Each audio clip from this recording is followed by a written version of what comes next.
ಜೈ ಶ್ರೀರಾಮ್. ಹಂದಿ ಮಾಂಸ ಮೂಲ ವ್ಯಾಧಿ ಸಮಸ್ಯೆ ಇರುವವರಿಗೆ ಇದು ರಾಮಬಾಣ. ಇದು ನಾನು ನನ್ನ ನಾಲಿಗೆಯ ಚಪಲಗೋಸ್ಕರ ಮಾತಾಡುತ್ತಿಲ್ಲ. ಇಂಥದ್ದೊಂದು ಸುಳ್ಳು ಮಾಹಿತಿಯನ್ನು ನಾನು ಕೊಡುವುದಿಲ್ಲ. ನನ್ನ ವಿಡಿಯೋ ಯೂಟ್ಯೂಬ್ ಚಾನಲ್ನಲ್ಲಿ 5 ವರ್ಷದ ಮೊದಲಿದು ನೋಡಿ ನೀವು. ನಾನು ಅಲ್ಲಿಯೂ ಮಾತಾಡಲಿಲ್ಲ. ಈಗ ನಾನು ಮಾತಾಡ್ತಿದ್ದೇನೆ 4 ತಿಂಗಳಿಂದ ನಿಮ್ಮ ಜೊತೆಗೆ. ನೀವು ಒತ್ತಾಯ ಮಾಡಿದ್ದೀರಿ, ಮಾತಾಡ್ತಾ ಇದ್ದೇನೆ. ನಾಲಿಗೆಯ ಚಪಲಗೋಸ್ಕರ ಮಾತಾಡೋದಲ್ಲ. ಹಾಗೆಯೇ ನನ್ನ ವಿಳಾಸವನ್ನೊಂದು ನೋಡುವ. ನಾನು ನಿಮ್ಮ ಆತ್ಮೀಯ ಸ್ನೇಹಿತ ಚಂದ್ರಕಾಂತ ಯೋಗ ಗುರುಜಿ, ಜಪ್ಪು ಕುಡುಪಾಡಿ ತೋಟ, ಮೂಕಾಂಬಿಕಾ ರಾಶಿ ಪ್ರಶ್ನೆ, ಮಂಗಳೂರು. ನನ್ನ ಫೋನ್ ನಂಬರ್ ಕೂಡ ಬರ್ತೆಕೊಳ್ಳಿ, 9880254627. ಹಂದಿ ಮಾಂಸ ಮೂಲವ್ಯಾಧಿ ಸಮಸ್ಯೆ ಇರುವವರಿಗೆ ರಾಮಬಾಣ ಅಂತ ಹೇಳಿದ್ದೇನೆ ನಾನು. ಮೂಲವ್ಯಾಧಿ ಸಮಸ್ಯೆ ಒಂದಲ್ಲ, ಪಿಸ್ತುಲ ಸಮಸ್ಯೆ, ಪದೇ ಪದೇ ಗಡ್ಡೆಯಲ್ಲಿ ರಕ್ತ ಸೋರುವಂಥದ್ದು, ಏನೆಲ್ಲ ಸಮಸ್ಯೆ ಉಂಟು ಹಂದಿ ಮಾಂಸದಿಂದ ಪರಿಹಾರ ಆಗ್ತದೆ. ಇದು ನನ್ನ 5 ವರ್ಷದಿಂದ ಸಂಶೋಧನೆ. ಎಷ್ಟೋ ಜನರು ಅವರು 3-4 ಸಲ ಗಡ್ಡೆಯನ್ನು ಆಪರೇಷನ್ ಮಾಡಿ ಆ ಗಡ್ಡೆಯನ್ನು ಸರಿ ಮಾಡ್ತಿದ್ದಾರೆ. ಒಂದು 6 ತಿಂಗಳು ಸರಿ ಇರ್ತದೆ, ಮತ್ತೆ ತಿರ್ಗಿ ಅದೇ ಸಮಸ್ಯೆ ಬರ್ತಾ ಉಂಟು.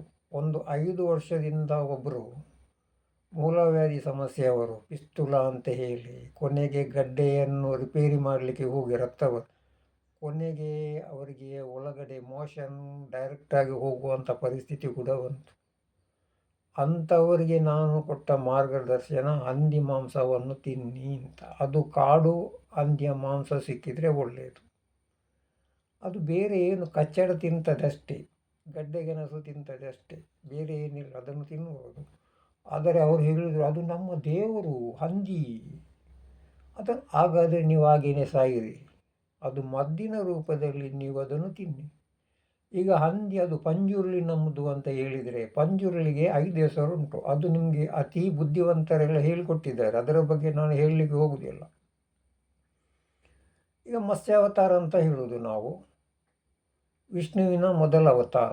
ಅಂದರೆ ವೇದಗಳನ್ನೆಲ್ಲ ಹಯಗ್ರೀವ ರಾಕ್ಷಸ ನೀರಿನ ಒಳಗಡೆ ಕೊಂಡೋಗಿ ಅದನ್ನು ಅಡಗಿಸಿಟ್ಟಿದ್ದಾನೆ. ಯಾರು ವೇದ ಅಧ್ಯಯನ ಮಾಡಬಾರದು ಅಂತ.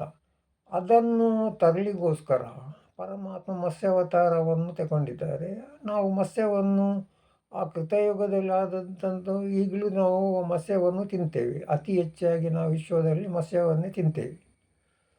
ಇನ್ನು ಕೂರ್ಮ ಅವತಾರ ನಿಮಗೆ ಗೊತ್ತುಂಟು. ಸಮುದ್ರ ಮಂಥನ ಮಾಡುವಂಥ ಸಂದರ್ಭದಲ್ಲಿ ಆ ದೊಡ್ಡ ಒಂದು ಶಿಖರ ಏನುಂಟು, ಮಂಥನ ಮಾಡುವಾಗ ಅದು ಒಳಗೆ ನೀರಿನಲ್ಲಿ ಹೋಗ್ತದೆ. ಅದಕ್ಕೋಸ್ಕರ ಪರಮಾತ್ಮ ನೀರಿನಡಿಯಲ್ಲಿ ಕೂರ್ಮ ಅವತಾರವನ್ನು ತಾಳಿ ಆ ಪರಮಾತ್ಮ ಆ ಶಿಖರವನ್ನು ಸಮತೋಲನ ಮಾಡಿಟ್ಟು ಆವಾಗ ರಾಕ್ಷಸರು ಮತ್ತು ದೇವತೆಗಳಿಗೆ ಮಂಥನ ಮಾಡಲಿಕ್ಕೆ ಸುಲಭ ಆಯಿತು.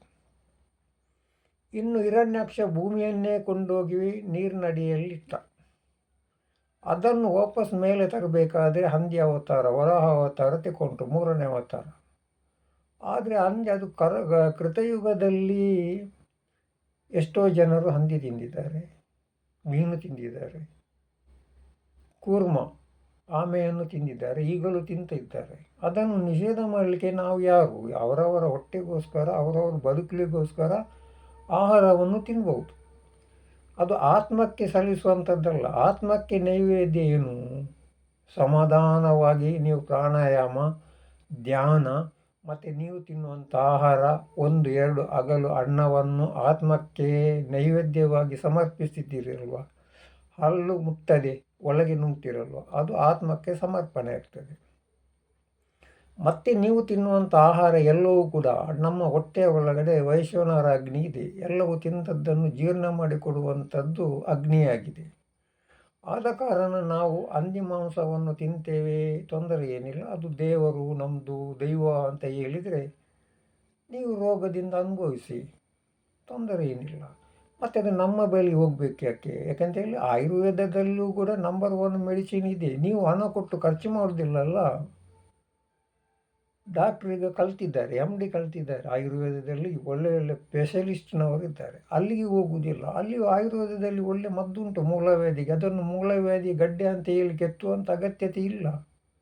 ಎಷ್ಟು ಸಲ ನೀವು ಕೆತ್ತಲಿಕ್ಕೆ ಹೋಗ್ತೀರಿ? ಅಗತ್ಯ ಇಲ್ಲ.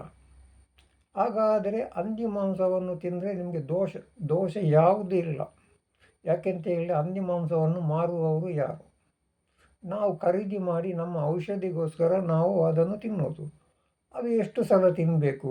ವಾರಕ್ಕೆ 2 ಸಲ ತಿಂದರೆ ಸಾಕು. ಅದು ತಂಪದು, ಉಷ್ಣ ಆಗುವುದಿಲ್ಲ. ಮತ್ತು ಕರುಳನ್ನು ಶುದ್ಧೀಕರಣ ಮಾಡ್ತದೆ. ನಿಮಗೆ ಮೋಷನ್ ಕ್ಲಿಯರ್ ಆಗಿ ಹೋಗ್ತದೆ. ನಿಮ್ಮ ಗಡ್ಡೆಯಲ್ಲಿರುವಂಥ ಏನು ಸಮಸ್ಯೆ ಉಂಟು ಅದನ್ನೆಲ್ಲ ರಿಲೀಸ್ ಮಾಡ್ತದೆ. ತೊಂದರೆ ಏನೇ ಇಲ್ಲ. ಆದರೆ ಖಾರ ಮಾಡಿ ತಿನ್ನಬಾರದು. ಅದನ್ನು ಖಾರ ಮಾಡಿ ತಿಂದರೆ ನಿಮ್ಗೆ ಇನ್ನಷ್ಟು ಸಮಸ್ಯೆ ಬರ್ತದೆ. ಮತ್ತು ಈ ಮಾತು ಮದ್ಯಪಾನ ವ್ಯಸನಿಗಳಿಗೆ ಅನ್ವಯಿಸುವುದಿಲ್ಲ. ಅವರು ನಾನು ಹೇಳಿದ್ದನ್ನು ಕೇಳುವುದು ಕೂಡ ಬೇಡ. ಯಾಕೆಂತ ಹೇಳಿದರೆ ಮದ್ಯಪಾನಕ್ಕೂ ಅನ್ಯ ಮಾಂಸವು ತಿಂದು ನಮ್ಮದು ಮೂಲವ್ಯಾಧಿ ಸುಮಾರಾಗಲಿಲ್ಲ ಅಂತ ನನ್ನ ಹತ್ರ ಹೇಳಿದರೆ ಆಗುವುದಿಲ್ಲ. ಅದಕ್ಕೋಸ್ಕರ ಅನ್ಯ ಮಾಂಸ ತಿಂದು ನಿಮ್ಮ ಮೂಲವ್ಯಾಧಿಯನ್ನು ಸಂಪೂರ್ಣ ಗುಣಪಡಿಸುವುದು, ತೊಂದರೆ ಏನಿಲ್ಲ. ಇನ್ನು ಎರಡನೇದು, ಈಗ ಆಡು ಮೇಕೆ ಅಂತ ಕೇಳ್ತೀರಿ ನೀವು, ಕುರಿ ಅಂತ, ಕುರಿ ಆಡು. ಆಡಿನ ಮಾಂಸ TB ಕಾಯಿಲೆಯವರಿಗೆ ಕೊಟ್ಟರೆ TB ಕಾಯಿಲೆ 6 ತಿಂಗಳಿನಲ್ಲಿ ವಾಸಿಯಾಗ್ತದೆ. ಯಾಕೆಂತ ಕೇಳಿದರೆ ಆಡು ಮುಟ್ಟದ ಸೊಪ್ಪಿಲ್ಲ ಅಂತ ನೀವು ಕೇಳಿದ್ದೀರಿ. ಒಂದೇ ಒಂದು ಸೊಪ್ಪನ್ನು ಅದು ಬಿಡ್ತದೆ ಮತ್ತು ಎಲ್ಲವನ್ನು ಅದು ತಿಂತದೆ. ಆದ ಕಾರಣ ಆಡಿನ ಮಾಂಸದಲ್ಲಿ ಮೆಡಿಸಿನ್ ಅಂಶ ತುಂಬ ಇದೆ. ಆಡಿನ ಕಾಲಿನಿಂದ ಮಾಡುವಂಥ ಸೂಪ್ ಏನಿದೆ ಅದು ನಮ್ಮ ಕಾಲಿನ ಗಂಟು ನೋವು, ಬೆನ್ನು ನೋವು, ಸೊಂಟ ನೋವು ಮತ್ತು ಜ್ಞಾಪಕ ಶಕ್ತಿಗೂ ಕೂಡ ಅದು ತುಂಬ ಉಪಯೋಗವಾಗ್ತದೆ. ಹಾಗೆಯೇ ಈ ಆಡು ಅತಿ ಶ್ರೇಷ್ಠ, ಜ್ಞಾನದಲ್ಲಿ ಬುದ್ಧಿವಂತಿಕೆಯಲ್ಲಿ ಅತಿ ಶ್ರೇಷ್ಠ.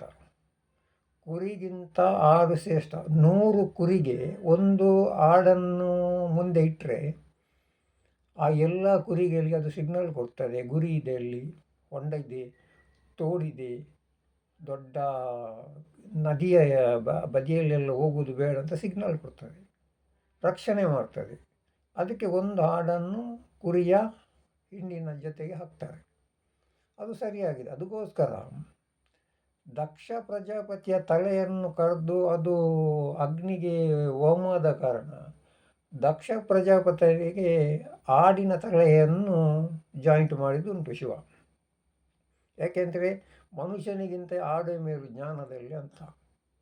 ಅದಕ್ಕೋಸ್ಕರ ಆಡಿನ ಮಾಂಸ ಮೂತ್ರಪಿಂಡದ ಸಮಸ್ಯೆಗೆ, ಗರ್ಭಕೋಶದ ಸಮಸ್ಯೆಗೆ, ಲಿವರ್ನ ಸಮಸ್ಯೆಗೆ ನಂಬರ್ 1 ಮೆಡಿಸಿನ್ ಅದು. ಜ್ಞಾಪಕ ಶಕ್ತಿಗೂ ಕೂಡ ಒಳ್ಳೆಯದು. ಮತ್ತು ಕುರಿಯ ಮಾಂಸ ನೋಡಿ, ಅತಿಯಾಗಿ ಹೆಚ್ಚಾಗಿ ಮುಸ್ಲಿಂ ಬಾಂಧವರು ಆಡಿನ ಮಾಂಸ ತಿನ್ನುವ ಕಾರಣ ನೋಡಿ ಅವರ ಬುದ್ಧಿ ಎಷ್ಟು ಚುರುಕಾಗಿದೆ, ಜ್ಞಾನವಂತರಾಗಿದೆ. ನಾವು ತಿನ್ನೋದು ಕುರಿಯ ಮಾಂಸ, ಅದು ಮೇ ಅಂತೇಳಿ ತಲೆಯನ್ನು ಕೆಳಗೆ ಅಲ್ಲಾಡಿಸಿ ಹೋಗ್ತದೆ. ಆದರೆ ತೊಂದರೆ ಇಲ್ಲ, ಅದರಲ್ಲಿಯೂ ಕೂಡ ಕೊಬ್ಬಿನ ಅಂಶ ಇದೆ. ಮತ್ತು ಇದನ್ನು ನಾವು ಮಾಂಸ ತಿನ್ನಬಹುದು ಗುರೂಜಿ ಹೇಳಿದ್ದಾರೆ, ಅದು ತಪ್ಪು. ಅದು ನಿಮ್ಮ ವೈಯಕ್ತಿಕ. ನಾನು ನಿಮಗೆ ಮೆಡಿಸಿನ್ ಹೇಳಿಕೊಟ್ಟಿದ್ದೇನೆ ಅಷ್ಟೇ. ಅದನ್ನು ತಿನ್ನುವುದು ಬಿಡುವುದು ನಿಮ್ಮ ವೈಯಕ್ತಿಕ. ನಾನು 5 ವರ್ಷದಿಂದ ಮಾತಾಡಲಿಕ್ಕೆ ಶುರು ಮಾಡಿದ್ದು ಈಗ 4 ತಿಂಗಳಿನಿಂದ. 4 ತಿಂಗಳಿಂದ ನಿಮಗೆ ಒಳ್ಳೆ ವಿಡಿಯೋ ಆಧ್ಯಾತ್ಮದ ವಿಷಯದಲ್ಲಿ ಕೊಟ್ಟಿದ್ದೇನೆ. ಜ್ಞಾಪಕ ಶಕ್ತಿ ಹೆಚ್ಚಿಸುವಂಥದ್ದು ಕೊಟ್ಟಿದ್ದೇನೆ. ಯೂಟ್ಯೂಬ್ ಚಾನಲ್ನಲ್ಲಿ ನೋಡಿ, ಗೂಗಲ್ನಲ್ಲಿ ಚಂದ್ರಕಾಂತ ಯೋಗ ಗುರುಜಿ ಮೂಕಾಂಬಿಕಾ ರಾಶಿ ಪ್ರಶ್ನೆ ಅಂತ ಕೇಳಿದರೆ ನಿಮಗೆ ಒಳ್ಳೆ ಮಾಹಿತಿ ಸಿಗ್ತದೆ. ಹಾಗೆಯೇ ನೀವು ಪ್ರತಿಯೊಂದು ವಿಷಯದಲ್ಲೂ ಕೂಡ ನಿಮ್ಮನ್ನು ನೀವು ಗುರುತಿಸಬೇಕು, ನಿಮ್ಮನ್ನು ನೀವು ತಿಳಿದುಕೊಳ್ಳಬೇಕು. ಆಡಿನ ಮಾಂಸದಿಂದ ಏನು ಲಾಭ ಉಂಟು ಅದು ನೀವು ತಿಳಿದುಕೊಳ್ಳಬೇಕು. ಕುರಿಯ ಮಾಂಸದಿಂದ ಏನು ಲಾಭ ಉಂಟು ತಿಳಿದುಕೊಳ್ಳಬೇಕು. ಮತ್ತು ಆಡಿನ ಹಾಲುಂಟು ನೋಡಿ, ಅದು ದಿವಸ ಕುಡಿದವರಿಗೆ ಯಾವ ರೋಗ ರುಜಿನೇನು ಬರುತ್ತಿಲ್ಲ. ಒಂದು ವೇಳೆ ಬಂದರೆ ಅವನಿಗೆ ಮದ್ದು ನಡೆಯುವುದಿಲ್ಲ. ಇಂಗ್ಲೀಷ್ ಮದ್ದು, ಆಯುರ್ವೇದ ಯಾವುದೂ ನಡೆಯುವುದಿಲ್ಲ. ಯಾಕೆಂತ ಹೇಳಿದರೆ ಅದೇ ಒಂದು ಮೆಡಿಸಿನು, ಆಡಿನ ಹಾಲು. ಅದಕ್ಕಿಂತ ದೊಡ್ಡ ಮೆಡಿಸಿನ್ ಈ ಜಗತ್ತಿನಲ್ಲಿಲ್ಲ. ಮತ್ತು ಆಡಿನ ಮೂತ್ರ ಕೂಡ ಅಷ್ಟೇ ಮೆಡಿಸಿನ್ ಉಂಟು. ಪ್ರತಿಯೊಂದು ಆಡಿನ ಮೂತ್ರ, ಕತ್ತೆಯ ಮೂತ್ರ, ಆನೆಯ ಮೂತ್ರ, ಕುದುರೆಯ ಮೂತ್ರದಲ್ಲೂ ಕೂಡ ಮೆಡಿಸಿನ್ ಉಂಟು. ಅದನ್ನು ನಾನು ನಿಮಗೆ ಹೇಳಿಕೊಡಲಿಕ್ಕೆ ಆಗುವುದಿಲ್ಲ. ಅದು ಒಳ್ಳೆ ನುರಿತ ಅನುಭವಿ MD ಕಲಿತಂಥ ಆಯುರ್ವೇದಿಕ್ ತಜ್ಞರಿದ್ದಾರೆ, ಅದರಿಂದ ಕೇಳಿ ತಿಳ್ಕೊಳ್ಬೋದು. ಮತ್ತು ಈ ದನದ ಮೂತ್ರ, ಗೋಮೂತ್ರ, ಇದೆಲ್ಲವೂ ಕೂಡ ದೊಡ್ಡ ದೊಡ್ಡ ಕಾಯಿಲೆಗಳಿಗೆ ರಾಮಬಾಣವಾಗಿ ಕೆಲಸ ಮಾಡ್ತದೆ. ಮತ್ತು ಆಡು ತಿನ್ನುವಂಥದ್ದು ನೋಡಿ, ನಾಚಿಕೆ ಮುಳ್ಳು ಅಂತ ತಿಂತದೆ. ಅದು ನಾಚಿಕೆ ಮುಳ್ಳು ಈ ಪ್ರೇಡ್ನಲ್ಲಿ ರಕ್ತಸ್ರಾವ ಅತಿಯಾಗಿ ಆಗ್ತದೆ ನೋಡಿ, ಅಂಥವರಿಗೆ ಅದರ ಕಷಾಯ ಮಾಡಿಕೊಟ್ರೆ, ಮತ್ತು ಬೇರು ಸಮೇತ ಕಿತ್ತು ಅದನ್ನು ತೊಳೆದು ಜೀರಿಗೆ ಹಾಕಿ ಕಷಾಯ ಮಾಡಿಕೊಟ್ರೆ ಮೂತ್ರಪಿಂಡದ ಸಮಸ್ಯೆ ಕೂಡ ರಿಲೀಸ್ ಆಗ್ತದೆ, ಬಿಡುಗಡೆ ಆಗ್ತದೆ. ಹಾಗೆಯೇ ಈ ಗರ್ಭಕೋಶದ ಸಮಸ್ಯೆ, ಕ್ಯಾನ್ಸರ್ ಕಾಯಿಲೆ, ಬೋನ್ನಲ್ಲಿ ಬರುವಂಥ ಸಮಸ್ಯೆ, ಏನೆಲ್ಲ ತೊಂದರೆ ಉಂಟು ನೋಡಿ, ಅದನ್ನೆಲ್ಲ ನಾಚಿಕೆ ಮುಳ್ಳು ತೆಗೆದುಹಾಕ್ತದೆ. ಅದಕ್ಕೋಸ್ಕರ ಎಷ್ಟು ಪ್ರಮಾಣದಲ್ಲಿ ಅದನ್ನು ತೆಗೆದುಕೊಳ್ಳಬೇಕು, ಎಷ್ಟು ಏನು ಅಂತ ಆಯುರ್ವೇದ ತಜ್ಞರಿದ್ದಾರೆ, ನುರಿತ ಅನುಭವಿಗಳಿದ್ದಾರೆ. ಅವರ ಹತ್ರ ಹೋಗಿ ಗುರುದಕ್ಷಿಣೆ ಕೊಟ್ಟು ಕೇಳಿ ಅದರ ಪ್ರಮಾಣವನ್ನು ತಿಳಿದುಕೊಂಡರೆ ನಿಮಗೆ ಅದು ಮದ್ದು ಫಲಿಸುತ್ತದೆ. ಹಾಗೆಯೇ ಪ್ರತಿಯೊಂದು ವಿಷಯದಲ್ಲೂ ಕೂಡ ನಾವು ಹಣ ಖರ್ಚು ಮಾಡಲಿಕ್ಕೆ ರೆಡಿ ಇಲ್ಲ. ಎಲ್ಲವೂ ಈ ಪ್ರಕೃತಿ ನಮಗೆ ಎಲ್ಲವನ್ನು ಕೊಟ್ಟಿದೆ. ಆದರೆ ಏನು ಮಾಡ್ತೇವೆ ನಾವು ಅಂತ ಕೇಳಿದರೆ ಯಾವುದರ ಮೇಲೂ ವಿಶ್ವಾಸ ಇಲ್ಲ. ನಮಗೆ ವಿಶ್ವಾಸ ಇರುವುದು ಕೋಳಿ ಮಾಂಸದ ಮೇಲೆ ಮತ್ತು ಮದ್ಯಪಾನದ ಮೇಲೆ ವಿಶ್ವಾಸ ಉಂಟು. ಕೋಳಿ ಮಾಂಸ ತಿಂದವರಿಗೆ 90% ಜನರಿಗೆ ಮೂಲವ್ಯಾಧಿ ಬರಲೇಬೇಕು, ಬರ್ತದೆ. ಅದು ಅತಿಯಾದ ಉಷ್ಣ ಮಾಂಸ, ಅದನ್ನು ತಿನ್ನಬಾರ್ದಂತ ನಾನು ಒಂದು ವಿಡಿಯೋದಲ್ಲಿ ಹೇಳಿದ್ದೇನೆ, ಅದನ್ನು ನೀವು ಗಮನಿಸಿ ನೋಡಿ. ಹಾಗೆಯೇ ಕೋಳಿ ಮಾಂಸ ತಿನ್ನುವುದರಿಂದ ಲಿವರ್ ಡ್ಯಾಮೇಜ್ ಆಗ್ತದೆ. ಮೊದಲಿಗೆ ಅದು ನಮಗೆ ಒಳ್ಳೆ ತಿನ್ನಿಸ್ತದೆ, ನಮ್ಮ ಜೀರ್ಣಕ್ರಿಯೆಯನ್ನು ಒಳ್ಳೆ ತಿನ್ನಿಸಿ ಮತ್ತೆ ಅದು ನಮ್ಮ ಜೀರ್ಣಕ್ರಿಯೆಯನ್ನು ಹಾಳು ಮಾಡಿಬಿಡ್ತದೆ. 40 ವರ್ಷಕ್ಕೆ ಆಗುವಾಗ ನಮ್ಮ ಜೀರ್ಣಕ್ರಿಯೆ ಸಂಪೂರ್ಣ ಹಾಳಾಗಿ ಕೊನೆಗೆ ತಿಂದದ್ದೆಲ್ಲ ಹೊರಗಡೆ ಹೋಗ್ತದೆ. ಅದರಿಂದ ಮೂಲವ್ಯಾಧಿ ಸಮಸ್ಯೆ, ಪಿಸ್ತುಲದಂಥ ಸಮಸ್ಯೆ, ರಕ್ತ ಗಡ್ಡೆಯಿಂದ ಬರುವಂಥ ಸಮಸ್ಯೆ, ಇದಕ್ಕೆಲ್ಲವೂ ಕೂಡ ಕೋಳಿ ಮಾಂಸ ಮೂಲ ಕಾರಣ ಆಗಿದೆ. ಅದನ್ನು ನಾವು ಬಿಟ್ಟರೆ 90% ನಮ್ಮ ಆರೋಗ್ಯ ಸುಧಾರಿಸ್ತದೆ. ಹಾಗೆಯೇ ನನ್ನ ಮಾತು ನಿಮಗೆ ಸರಿ ಅಂತ ಅನಿಸಿದರೆ 4 ಜನರಿಗೆ ತಿಳಿಸಿ, ಒಂದು ಲೈಕ್ ಕೊಡಿ ಗುರುದಕ್ಷಿಣೆಯಾಗಿ. ನಿಮ್ಮ ಎಲ್ಲ ಸಮಸ್ಯೆಗೂ ದೇವರು ಪರಿಹಾರ ಕೊಡಲಿ ಅಂತ ನಾನು ಕೂಡ ಪ್ರಾರ್ಥನೆಯನ್ನು ಮಾಡ್ತೇನೆ. ಜೈ ಶ್ರೀರಾಮ್.